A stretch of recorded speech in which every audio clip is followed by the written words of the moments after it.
باكستان إلى بريطانيا. والهدف من هذه الرواية ليس مجرد القصص، ولكن حضرته يحدثنا بهذه الأمور.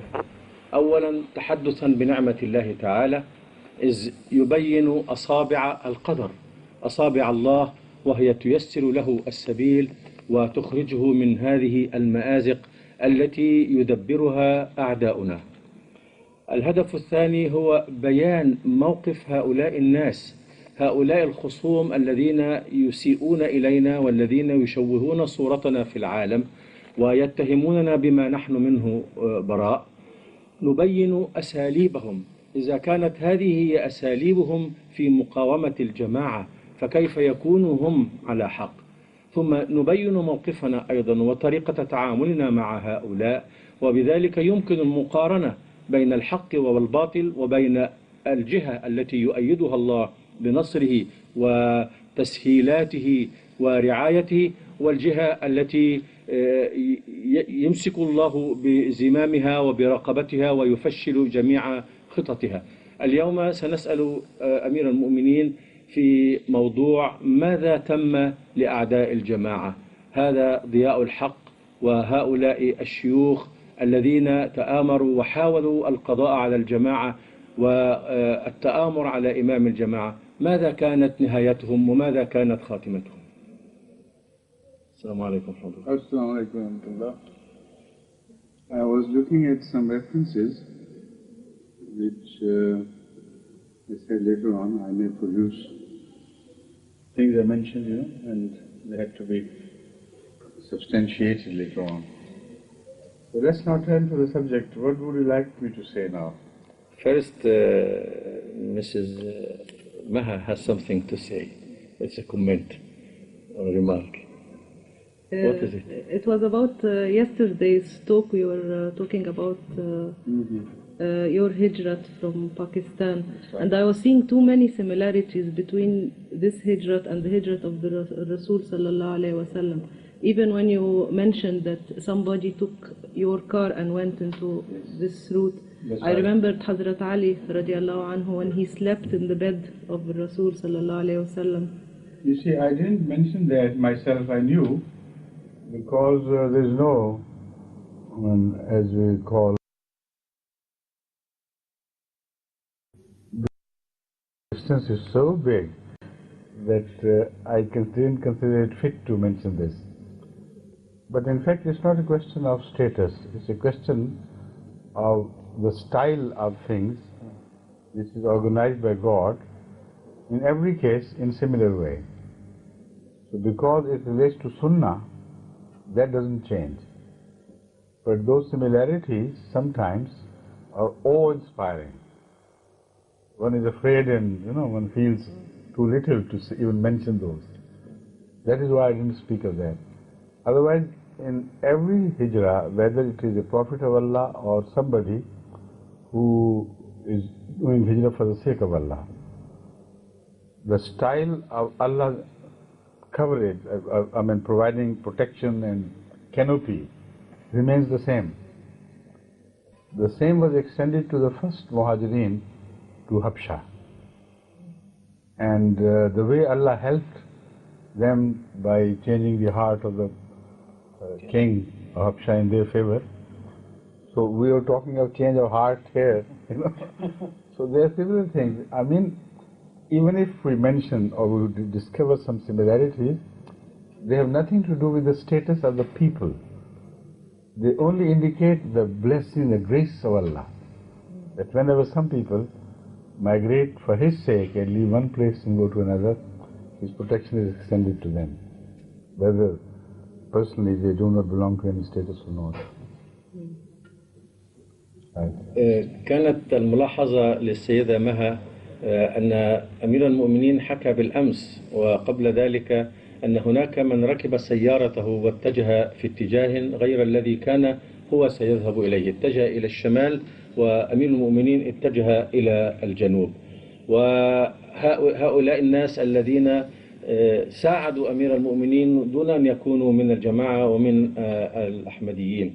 تقول حضرتها أن هذا يشبه ما حدث في هجرة النبي صلى الله عليه وسلم، فسيدنا علي نام في مكان النبي صلى الله عليه وسلم وأخذ مكانه، كما أن النبي صلى الله عليه وسلم اتجه أولا إلى الجنوب ثم بعد ذلك اتجه إلى الشمال.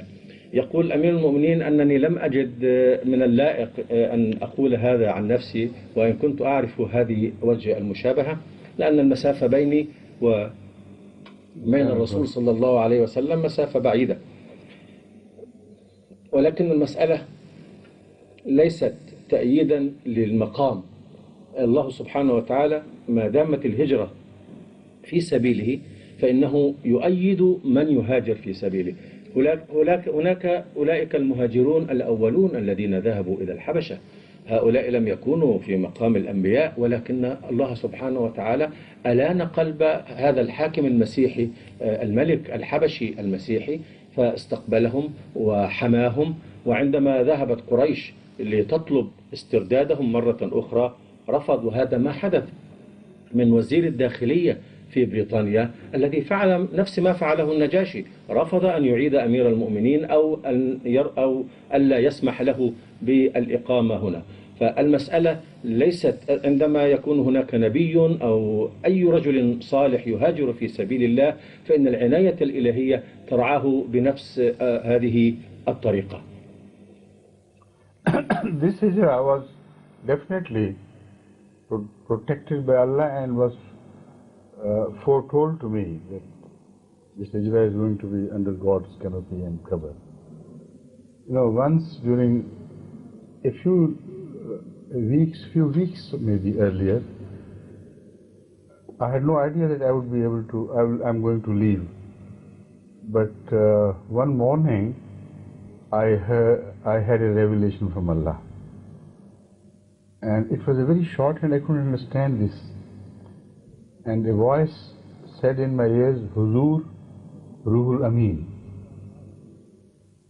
Ruhul Amin. So I mentioned it to Brigadier Wakil Sahib. I said, I have heard this and I am surprised, I don't understand the meaning. And then I wrote to Sheikh Mubarak Ahmed Sahib, who was the Amir of UK at that time. But I also wrote to him that this is what I heard. And now he remembers, he also mentioned it once again in one of his letters. So this Amin here indicated that Allah's spirit, the spirit of angels, you know, is with you to protect. And at that time I had no idea as to what's going to happen, or even the hijrah was not contemplated at all. So there are other things happened in dreams and so on, which made me 100% certain that nothing is going to happen, nothing can stop me. So my wife was a bit worried at the airport. So I told her, don't worry at all. I know nothing can touch us. So exactly this is how it happened with the grace of Allah. So the hijrah has a style, but when Allah decides and organizes the hijrah himself, then absolutely there is nothing for man to do but to wait for the blessings of Allah to descend. This is another similarity, حضور لا تخف إن الله معنا. Yes, I This sentence, حضور رجل أمين, is it Urdu? Ruhul Amin. Ruhul Amin. حضور Ruhul Amin. Urdu style. Yes, but the of Arabic. No. Yes, no. The words are Arabic, but Ar-Ruhul Amin was not said. In Urdu we say Ruhul Amin, meaning the same. Sifat Masuf in Urdu is not with Ar-Ruhul Amin. It's always Ruhul Amin. So this is the impression I received, that it is a Sifat Masuf, but Urdu style, although the words were Arabic. يفسر أمير المؤمنين بيقول It's not Amin's spirit. It's the spirit which is Amin. In Urdu we will say that exactly like this. يقول حضرته أنني أثناء هذه الهجرة كنت واثقا ومتأكدا من أنه لن يكون هناك شيء يضرنا أو يؤذينا أو يعطل رحلتنا، لأنني رأينا أشياء كثيرة تبين أن يد الله ستكون معنا. يقول حضرته أنه قبل هذه الرحلة والتي لم تكن في باله ولم يكن يعرف أنه سيقوم بها ولم تكن هناك أسباب تدعو إلى ذلك، يقول أنه سمع إلهاما في أذنه يقول حضور After the morning prayer, بعد صلاة الفجر أنه سمع صوتا يقول حضور روح الأمين. هذه العبارة كلماتها عربية ولكنها هي كلمات أردية، وإنما تعني أن حضرته لم يفهم ماذا تعني هذه العبارة، فسأل بعض الإخوة الصالحين، وكتب أيضا لأحد شيوخ الجماعة المباركين شيخ مبارك أحمد الذي كان رئيسا وإماما لجماعة لندن هنا، وذكرها في بعض مقالاته. Brigadier Zaman, who is married to a cousin of ours, I also mentioned it to him. Brigadier Baqi Zaman, retired. وذكرها لبريجادير بقي الزمان، وهؤلاء أشخاص على درجة. Just a minute. Find out from him. Either it was, I remember Ruhul Amin, but it may have been Nurul Amin, but I remember Ruhul Amin. Because it's a matter of revelation, it has to be checked further. يأمر أمير المؤمنين بالتحقق من نص العبارة التي ذكرها في ذلك الوقت، ولكن المهم فيها أن كلمة الأمين أتعني أن حضرته سيكون في أمن، وأن الأمان كان موجود معه، ولذلك عندما كانت السيدة حرمه رحمه الله تعالى كانت معه في المطار شعرت بانزعاج وقلق، فقال لها لا تخافي اطمئني لن يحدث لنا أي شيء. Now, it is a style which also indicates the meaning. The voice was speaking in my ears, but it was not addressing me. I never had the impression that I am being addressed as this. It was pointing at something in front of me. Huzur, as somebody says, Huzur, look at that. Yes. This was the style. So I was never doubt about the style of the message. It was very clear. It drew my attention to something in front. Look, there you are. So that was awakening me. That is later on I understood. It was pointing out that look here, you are in front of you is Ruhul Amin. يقول أمير المؤمنين الطريقة التي تلقى بها هذا الإلهام لم يكن هذا الإلهام وصفا له هو، وإنما كان يخاطبه. عادة نحن نخاطب أمير المؤمنين ونقول حضور، فهو سمع حضور الروح الأمين، فمعنى ذلك كأن هناك من ينبهه أن انظر الروح الأمين أمامك، فمعنى ذلك فهم بعد ذلك أن هذا نوع من الاطمئنان أن الروح الأمين ستكون معك. That's right. Alhamdulillah. Next. Now, what happened to the mullahs and to the other? Now, something very interesting told. They went on bragging about my departure, and now there are two things which have to be particularly mentioned here. If my departure was an attempt to flee from justice, and those who made it impossible for me to remain in Pakistan and function as the head of the Ahmadiyya community, then those were heroes in the sight of Allah. And I was the culprit, Then something should happen to them to show that they are very dear to Allah. And something should have happened to me and our Jamaat to show that you are cursed, you are thrown out of your country, and you find no room of peace anywhere in the world. This is the obvious conclusion one draws from their claim that I was the most cursed man on earth, under the wrath of God, and the hero who turned me out had to have won Allah's favor like no other living person had done. So now what follows is very interesting. For a long time, they adopted a policy. Number one, they stopped Ahmadis from distributing any literature in their defense. Or whatsoever the nature be, they were stopped from distributing any pamphlets non-Ahmadis. We were ordered not to publish a single book of Hazrat Masih Maud or to distribute it among non-Ahmadis.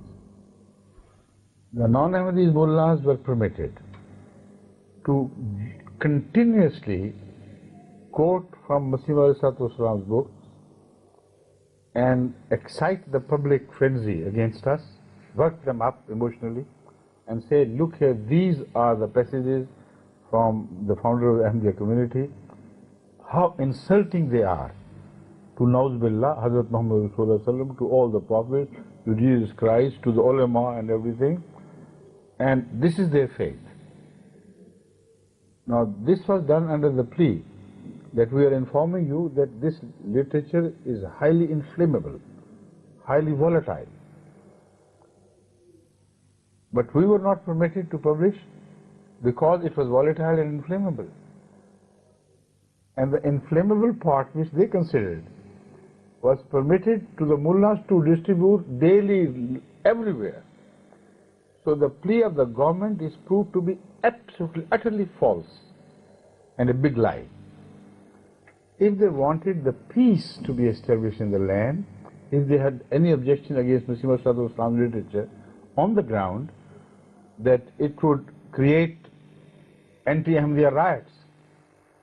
So to protect them, this is the plea the government of Pakistan has been taking ever since. They write to the foreign governments, we wanted to protect them.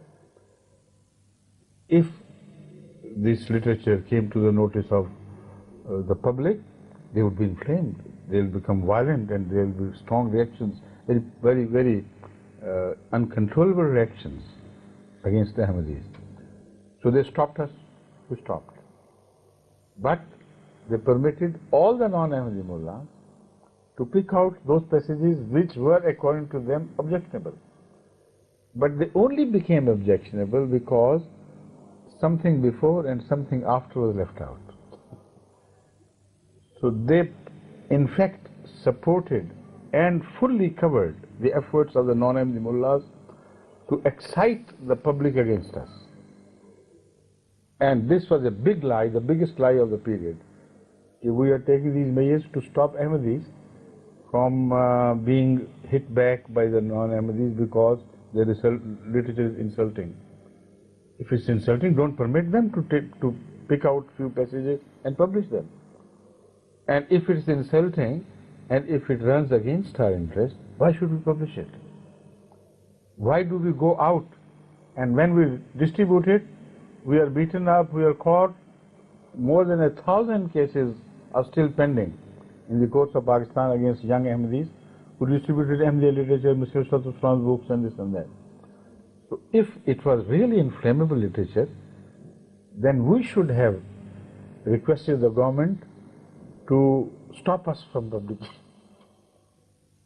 Or if anybody does, we should have said, for God's sake. We never did it. We kept on publishing some literature as much as we could possibly do under this most hostile government of Pakistan. And Ahmadis were arrested, they were beaten up and they were punished and they were imprisoned.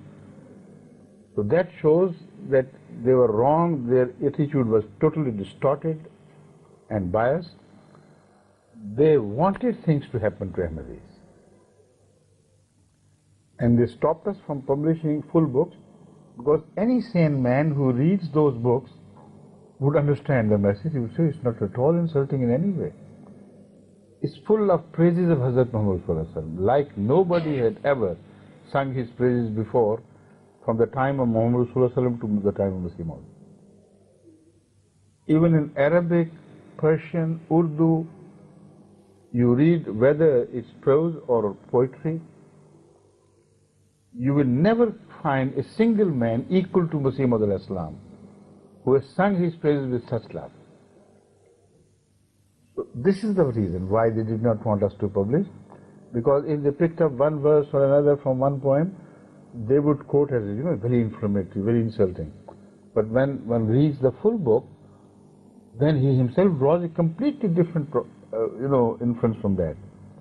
Translated, then I'll give a few examples of what is happening. يقول أمير المؤمنين أنهم كانوا يتحدثون كثيرا عن موضوع سفري وهجرتي إلى بريطانيا، ويقول حضرته لو أنني وأنا أمثل الجماعة الإسلامية الأحمدية كما يزعمون هارب من العدالة وأسوأ من على الأرض وهذه الأشياء التي يقولونها، لكان الموقف أن الله سبحانه وتعالى عندما آتي إلى هنا أتعرض إلى هذا الإحراج وإلى الطرد وإلى لا أستطيع أن أجد معينا هنا، وفي نفس الوقت يرفع الله مقاماتهم ويبين مكانتهم أمام الناس. هذه هي سنة الله. المجرمون الله يبين يخزيهم، والصالحون الله يقف معهم. اتبعوا بعد ذلك أسلوبا ضد الجماعة. هذا الأسلوب هو منع الجماعة من نشر أي شيء من المنشورات، أي كتب من كتب الإمام المهدي والمسيح الموعود، أي نشرات توضيحية، أي شيء من هذا كان ممنوعا منعا باتا. وما هي الحجة؟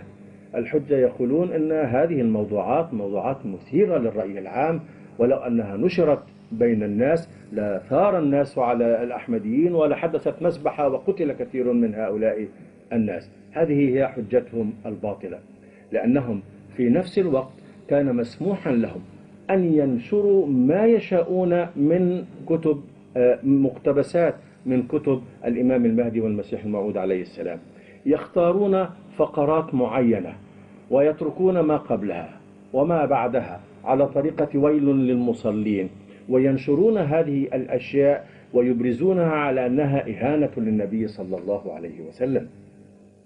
أليس هذا فيه تهييج للرأي العام؟ أنتم تزعمون أننا لا ننشر شيئا ولا ندافع عن أنفسنا ولا نوضح موقفنا لأننا سنهيج الرأي العام. أنتم ألا تهيجون الرأي العام هذه الأكاذيب التي تنشرونها؟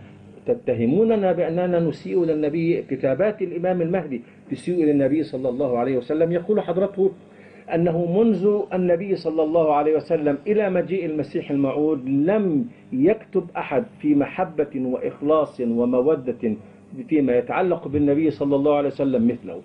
كتبه وأشعاره بالعربية وبالفارسية وبالأردية تنضح بحبه في النثر وفي النظم، في كل شيء. أشعاره وكتبه كلها تفوح بحبه للنبي صلى الله عليه وسلم، حبا لا يعرفه هؤلاء الناس. لو كانت هذه الأشياء تثير الناس لا قلنا لهم من فضلكم احمونا، نحن نريد أن نعرض على الناس ردا على هذه الاتهامات الباطلة.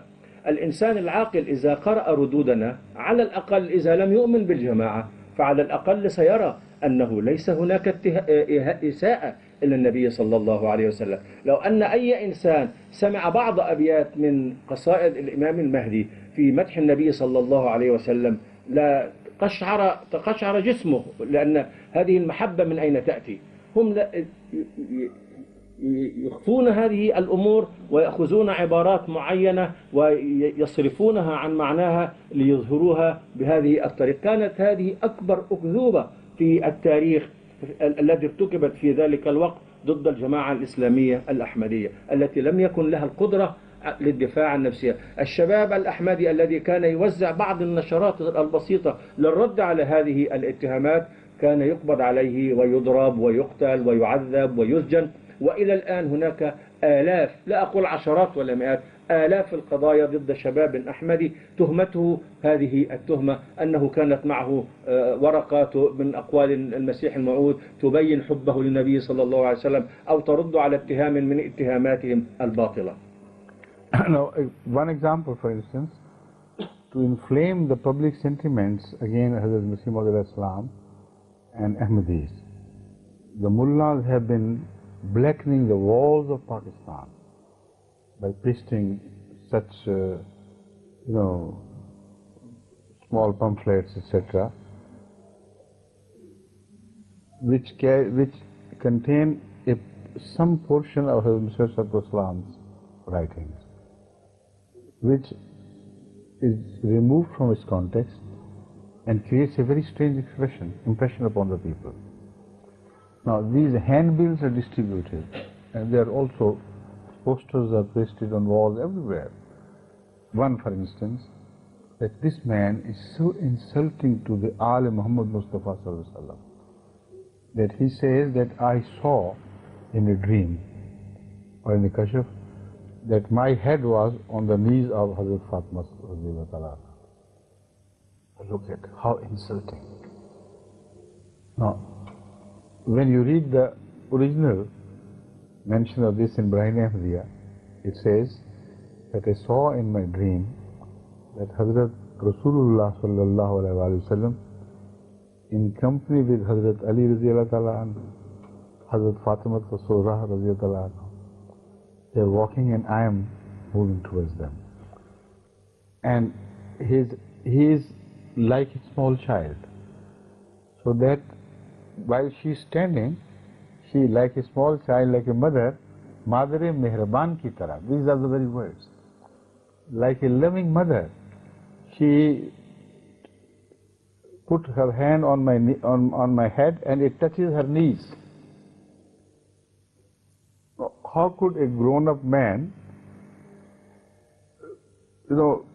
meet her like this, bending all double until his head could touch her knees? Obviously, this kashaf means, number of Madre Mehraban means a very benign and loving mother. So unless somebody is really rotten in his thinking and his conduct, he can't attribute any wrong meanings to this. And they would be insulting Hazrat Fatima if they do this. And this is what they have been doing. So they say, look here, he is such a man who dared to do this. What is he to Hazrat Fatima? And that is also a dream again. So the government of Pakistan is very, very reasonable, very sensible attitude towards our protection. They say, how can we publish permit such a book to be published? People will be after your blood. All right, this is not published, but this excerpt with totally wrong impression is permitted to be published and widely distributed. How honest they are, imagine. Which book is this for? What? Which book or is this? This was in Brahim Ahmadiyya originally. Then later on it was either Izal-e-Aham or some other book in which this was referred to briefly. But the original is in Brahim Ahmadiyya. And this is one of those passages against whom objection was taken when we presented Ahmadiyya case before the National Assembly. Hazrat Khalifatul Masih Salis led the delegation. I was also there. They raised this issue there to mullahs because in fact they do not read the books themselves. Somebody has taken a passage and it goes on and on and on, passed on from generation of mullahs to the other generation. So had they known really what it really meant, perhaps they may not have dared to do that, because there we were given time to defend ourselves. When Hazrat Khalifatul Masih Salis read the original passage, the entire house of the National Assembly, they looked at the mullahs, as if they would eat them up. To distort this and into such a thing, you are insulting when you say that. So they knew it. After this, what happened in National Assembly, you cannot give the benefit of doubt to the government of Pakistan and their agencies and the religious ministries that all they were doing it innocent without knowing anything. They knew everything. They had heard the answer. They knew that the members of the National Assembly were definitely convinced that there is no fault of Ahmadis in this respect.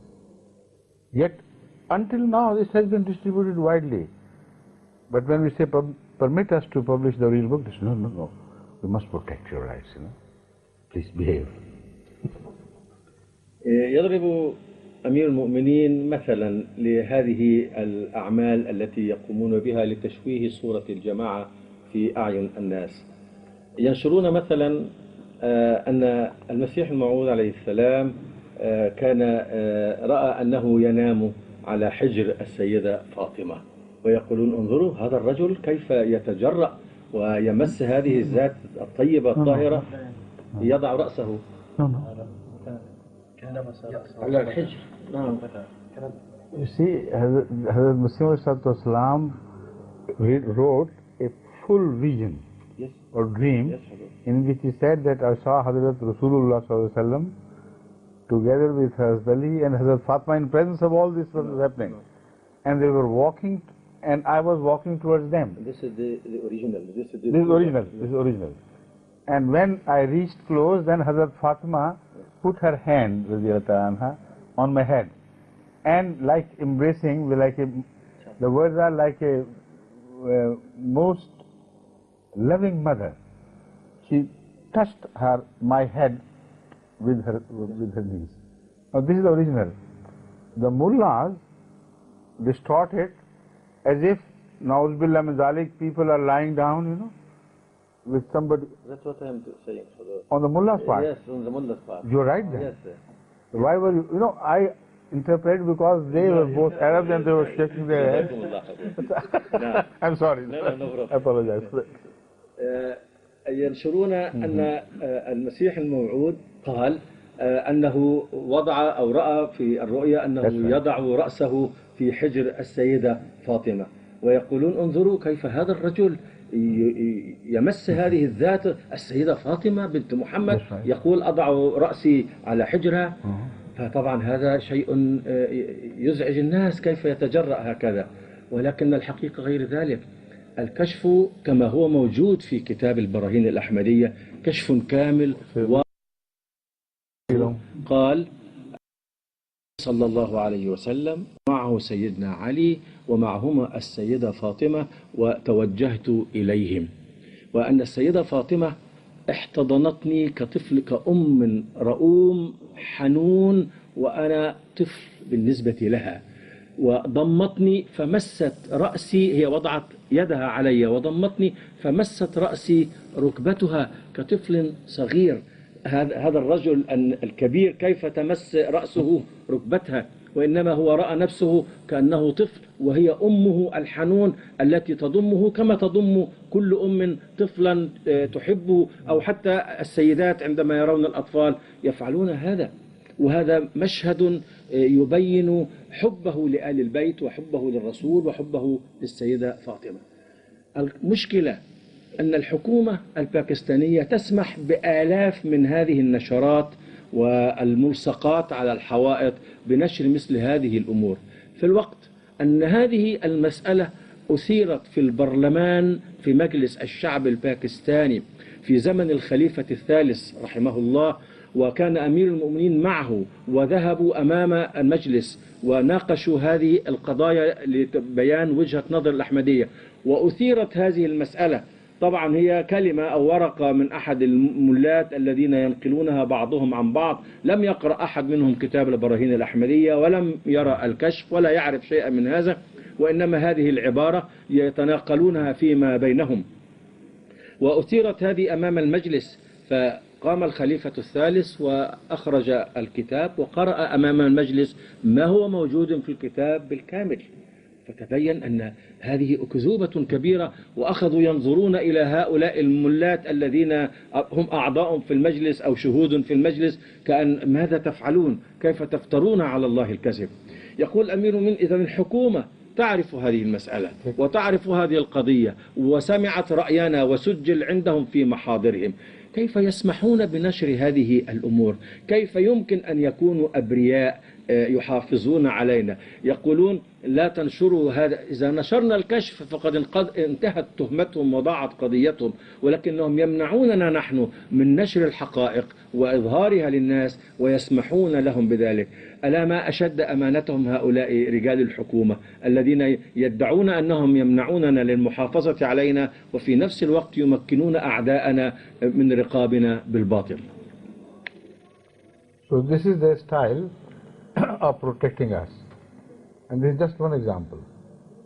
Hundreds of such wild allegations are made and distributed and freely published in the newspapers and everywhere, in book form, in booklets, continuously ever since this movement started. And the government has not taken exception to the single such publication. When the book is forbidden, why accepts a publicity which create exactly the opposite reaction to the... When we defend ourselves, that defensive is prescribed and the boys are sent to jail. For instance, on this issue particularly, we wrote the answer, and Hazrat Khalifatul Masih Salih not only quoted this book, but presented this book in the original form. He said, look here, in your own history is full of such visions, which if anybody has to take exception to that, he should take exception to those visions. Hazrat Abdul Qadir Jilani is told to have seen in a dream that like a child, he was being suckled by Hazrat Fatima Radhiyallahu Ta'ala. If anybody has to take objection, nobody has any common sense, with any common sense can do that, but these have no common sense. So they should not have spared Hazrat Abdul Qadir Jilani either. But because he has such a support from all the Ummah now, nobody would dare do that. Hazrat Abu Hanifa saw in a dream that he opens the grave of Hazrat Muhammad Rasulullah Sallallahu Alaihi Wasallam and sees many of bone of his skeleton is rotten. So he picks and throws some here and some there and selects only those who he thinks are all right and then leaves them in the grave.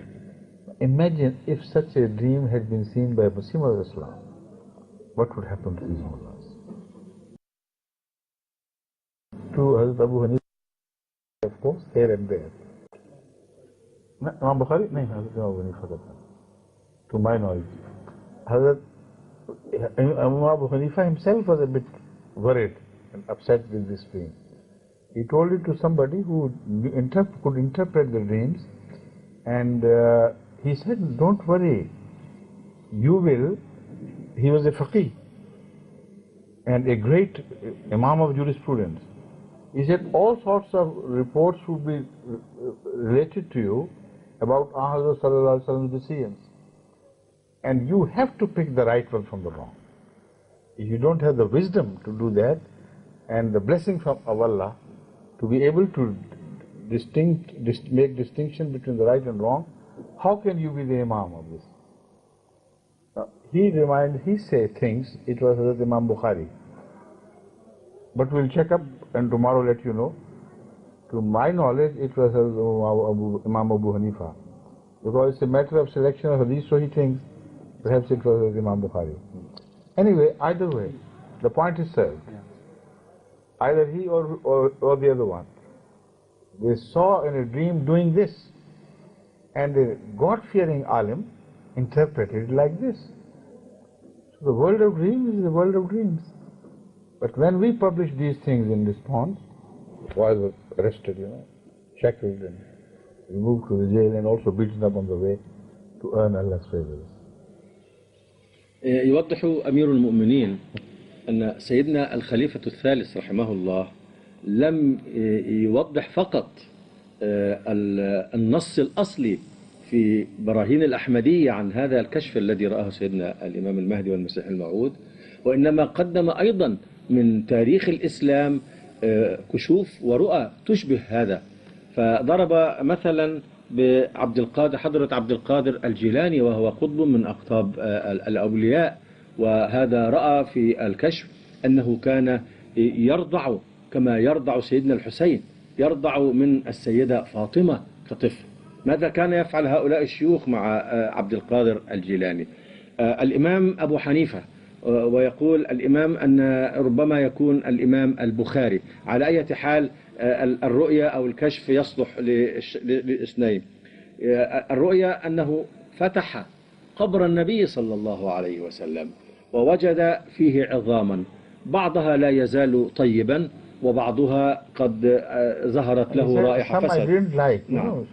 لم تعجبه عظام أخرى، فشعر بقلق من هذه الرؤية أو من هذا الكشف، فسأل أحد العلماء أيضا في هذا الموضوع فقال له لا تقلق، هذه الرؤية جيدة، هذا معناه أن أنت رجل فقيه، وهذه العظام التي لم تعجبك أنت ستأخذ القرار في كثير من أحكام النبي المنسوبة إلى النبي صلى الله عليه وسلم، وستختار الصالح منها الصحيح وستترك غيره. وإذا كانت الرؤية للإمام البخاري فهو سيختار الأحاديث الصحيحة ويترك الأحاديث المكذوبة على الرسول. هذا هو تفسير الرجل الصالح لهذه الرؤية الصالحة، ولكن هؤلاء يلوون الأحاديث ويقدمون فقط هذه الكلمات. والمهم أن الحكومة تمنعنا من توضيح هذه الأمور، وليس فيها ما يهيج رأيا عاما، ولكنها تدعي أنها تحمينا، وفي الوقت نفسه تسمح لا تسمح بالكتاب الأصلي أن ينشر، وإنما تسمح بهذه المقتطفات المنزوعة من نصها، المحورة المكذوبة، لتشوه سمعة الجماعة الإسلامية الأحمدية. Now, General Zia and his government took it upon themselves. The task which they thought was entrusted to them by God Himself, to root out Ahmadiyyat from the world. And this is exactly what he said. And he said it's not just the government of Pakistan or the territory or geographical territory of Pakistan where we are determined to destroy Ahmadiyyat. When I was here, within a few years, 2-3 years, he sent a message to be read by the official representative of the Pakistan embassy in a conference by these so-called mullahs who guard the Khatm al-Nubuwwat of Hazrat Muhammad Rasulullah. Imagine them guarding his Khatm al-Nubuwwat. And the message read that the President of Pakistan and my government, we consider Ahmadiyyat to be a cancer in the body of Ummah. So wherever they are, we are determined to pursue them. And it's my resolution to root it out until no root of this cancer is left in the body of the Ummah. This was his, tall claim and big talk. And then they say, no, we are only to protect. Are they protecting the cancer in their own country? Why don't they let the public know through the books of Islam, let them read it and know that it is cancer and destroy it? But when they permitted the mullahs to do this and inflame the sensibilities of the common people, unknowing people, still because they know Ahmadis in their societies to be good, not only law-abiding citizens, but excellent Muslims and excellent human beings. That is why they failed to create, country-wise riots which would result in the total destruction of Ahmadiyya. But they intended to do this because one of his favorite minister of religions was his special favorite. His name was Raja Zafrul Haq. He announced once on television, gave a public press statement that we are really disappointed in you. The government has provided you, the people of Pakistan, with all the means and instruments to destroy Ahmadiyyat, and nothing is happening. Why don't you do something? Minister of Religion addressing the people of Pakistan and reproaching them for their inaction, while he committed the government of Pakistan had done everything they could to support you and to defend, to stop the hands of Ahmadis from reacting to whatever you do to them. And yet, you don't do anything. Because this was taking place. They had begun to hate each other. They still do. They are in fact a disunited people. Artificially the government brings them together under one role. All the ulama are not united. Today united, tomorrow split into schisms and divisions, and deep within they hate each other. So such a people cannot be united for long against one Jamaat. But anyway, other measures were taken by God to give us protection, and we are under Allah's protection. So this is how they failed. On the one hand, the President claims that we'll pursue this concept wherever it is, and we'll root it out. On the other, the Minister accepts the defeat, that we have failed to do it, even within our own territory. يقول أمير المؤمنين أن ضياء الحق ورجال حكومته آل على نفسه واجبا ربما كان يظن أنه واجبا سماويا، أنه لا بد أن يقضي على الجماعة الإسلامية الأحمدية، ليس في باكستان فقط، لا بد من القضاء عليها في العالم كله، لأنه حسب قوله إن الجماعة الإسلامية الأحمدية سرطان في جسد الأمة الإسلامية يجب القضاء عليه، ليس في باكستان فقط وإنما في كل مكان من العالم. وهذا يبين أنه كل ما كان يحدث هو بعلمه وبتدبيره وبموافقته، وهذه المظالم كلها كانت من تدبير حكومته وبموافقته هو شخصيا. وأرسل في هناك جماعة تسمى تحفظ ختم النبوة، هم يحفظون ختم النبوة للنبي صلى الله عليه وسلم من أعداء النبوة.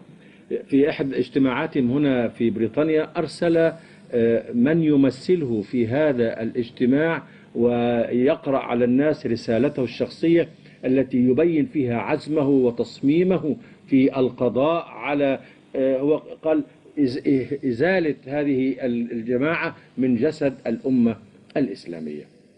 والذي حدث أن أحد معاونيه المقربين وزير الأمور الدينية المسمى راجا ظفر الحق أيضا في التلفزيون أمام الشعب يخاطبهم يقول قد خاب رجاؤنا فيكم، لقد فشلتمونا، ما هذا؟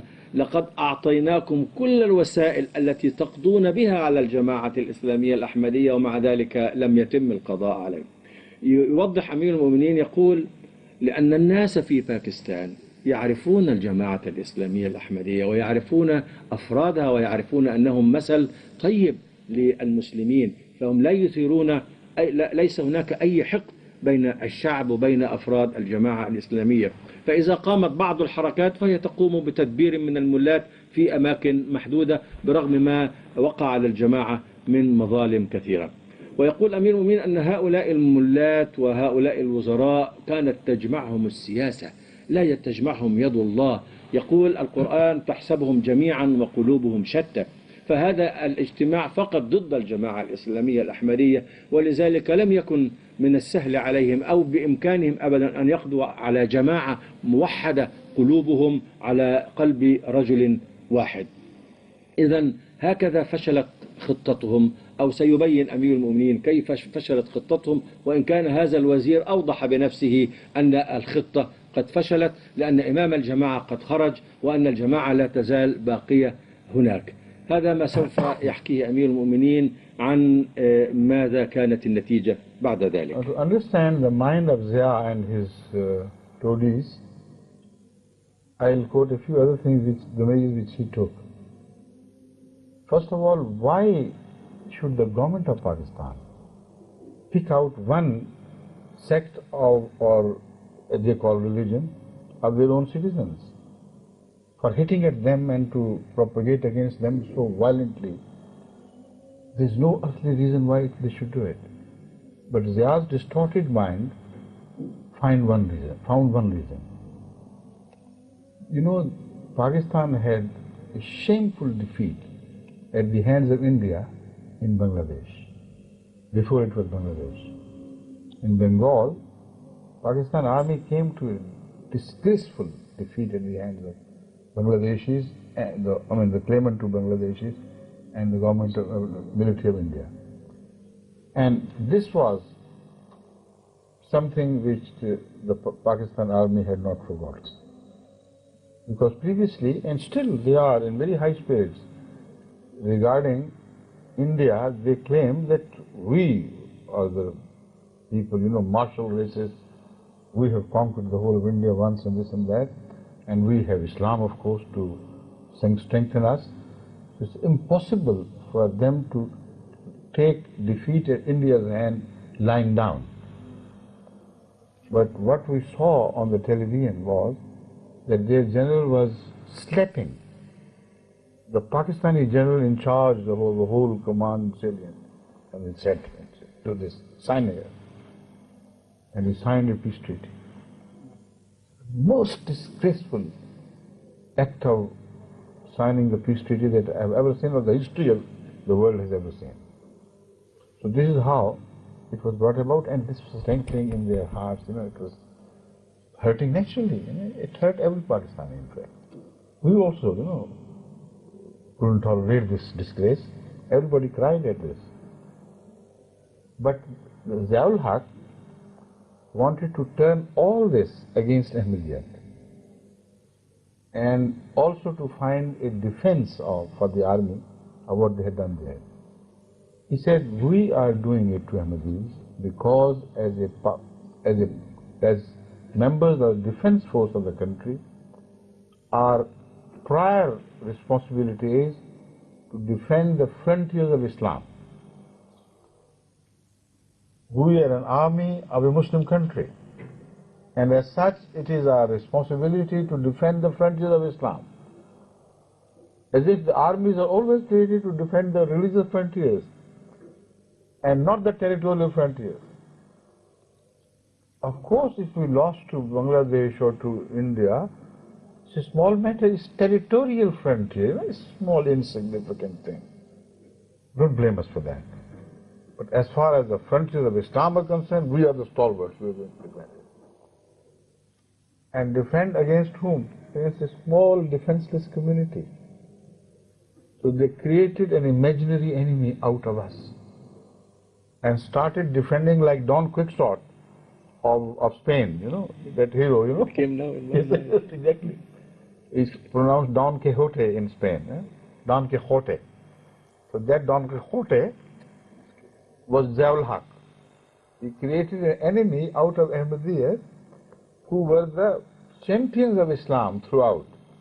And their mullahs also had written sometimes, and their leaders, political leaders also, that when it came to the defense of Islam, none fought like Ahmadis.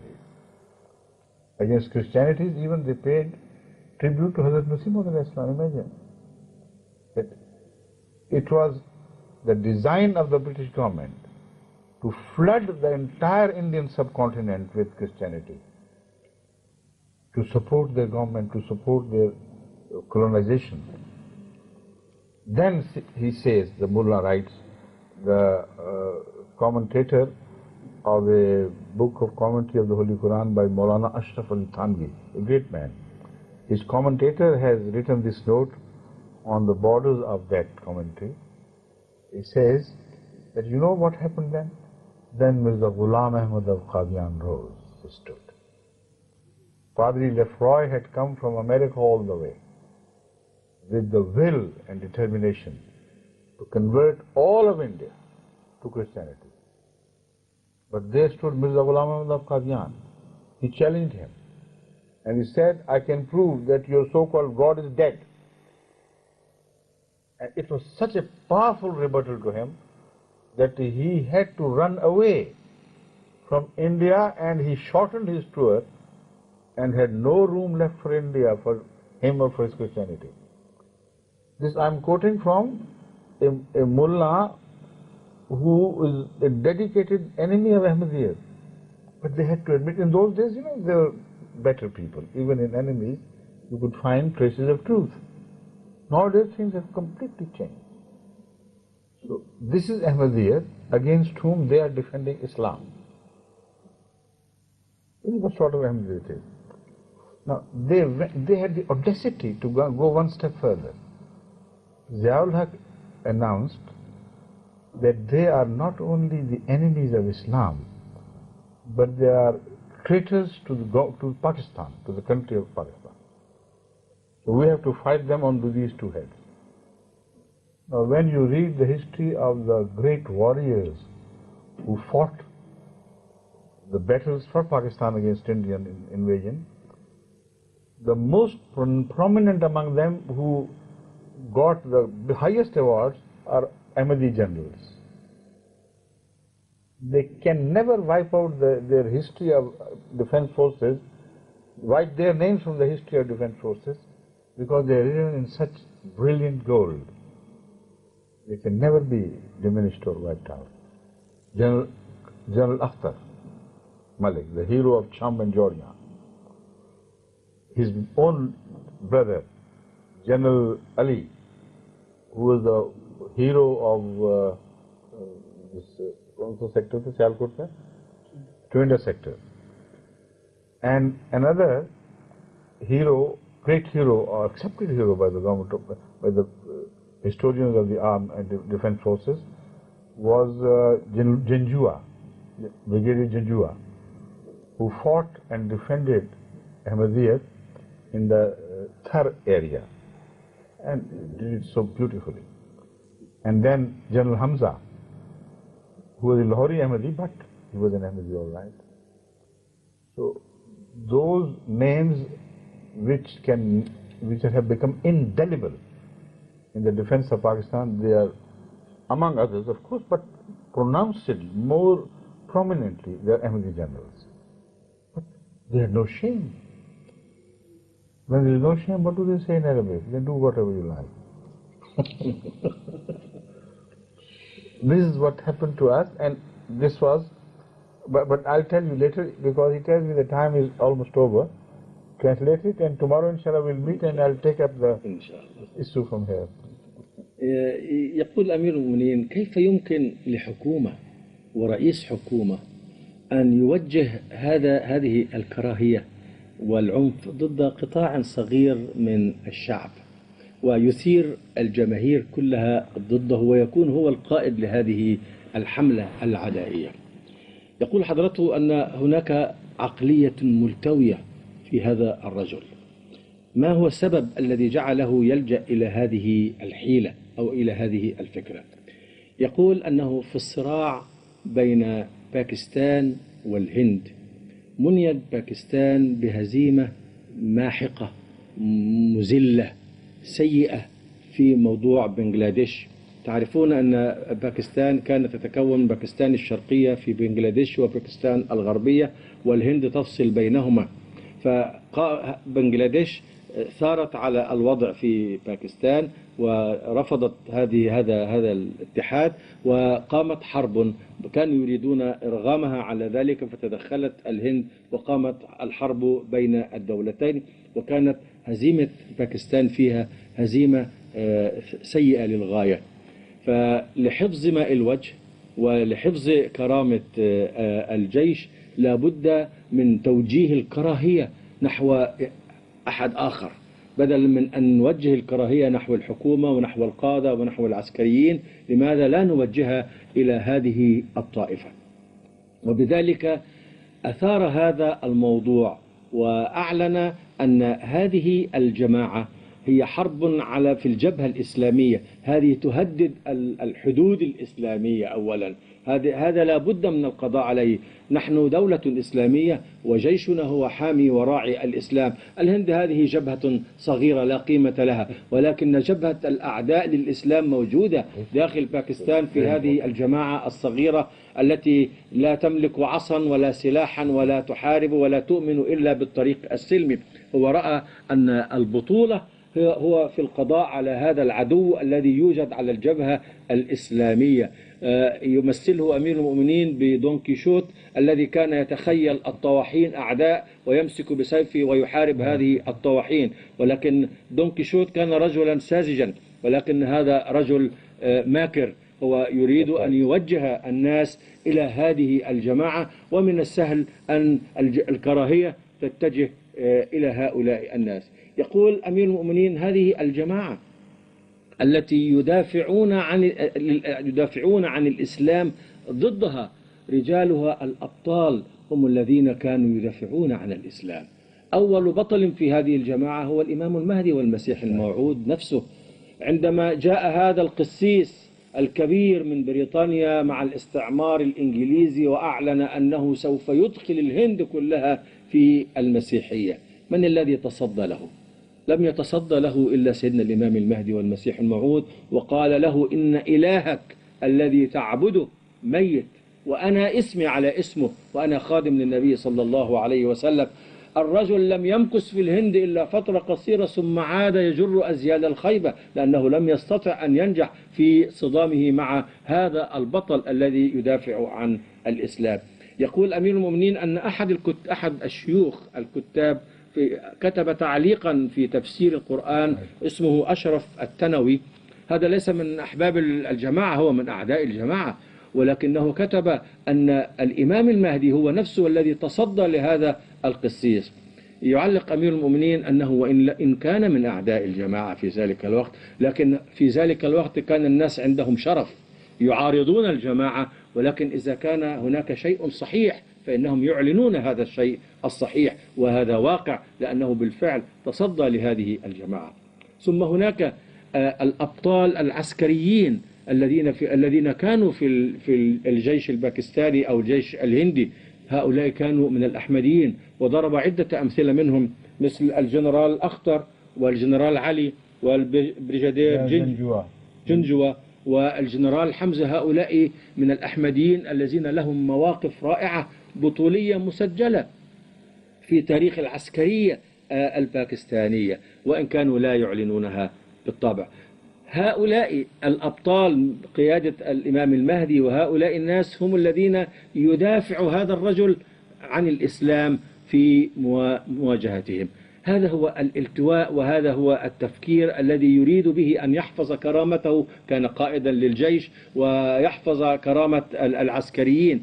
يقول الأمير المؤمنين أنه الناس رأوا في التلفاز وهو يصفع هذا القائد الذي هزم ويجبره على أن يوقع، لأن هناك نزعة أننا مسلمون فكيف يمكن أن نهزم أمام هؤلاء الهنود. وهذه الأمور كانت تثير وتجرح مشاعر الناس. يقول كلنا كنا نحس بهذا الألم، وكان لابد من توجيه هذا. وهذه سياسة معروفة في العالم السياسي الخبيث، أن إذا كان الناس يبغضون شيئا فنستطيع أن نوجه بغضهم إلى اتجاه آخر يندفع فيه ونشجعهم، وفي نفس الوقت نحن نسلم من هذه القضية. وإن شاء الله نستكمل هذا الموضوع في اللقاء القادم. والسلام عليكم ورحمة الله. السلام عليكم.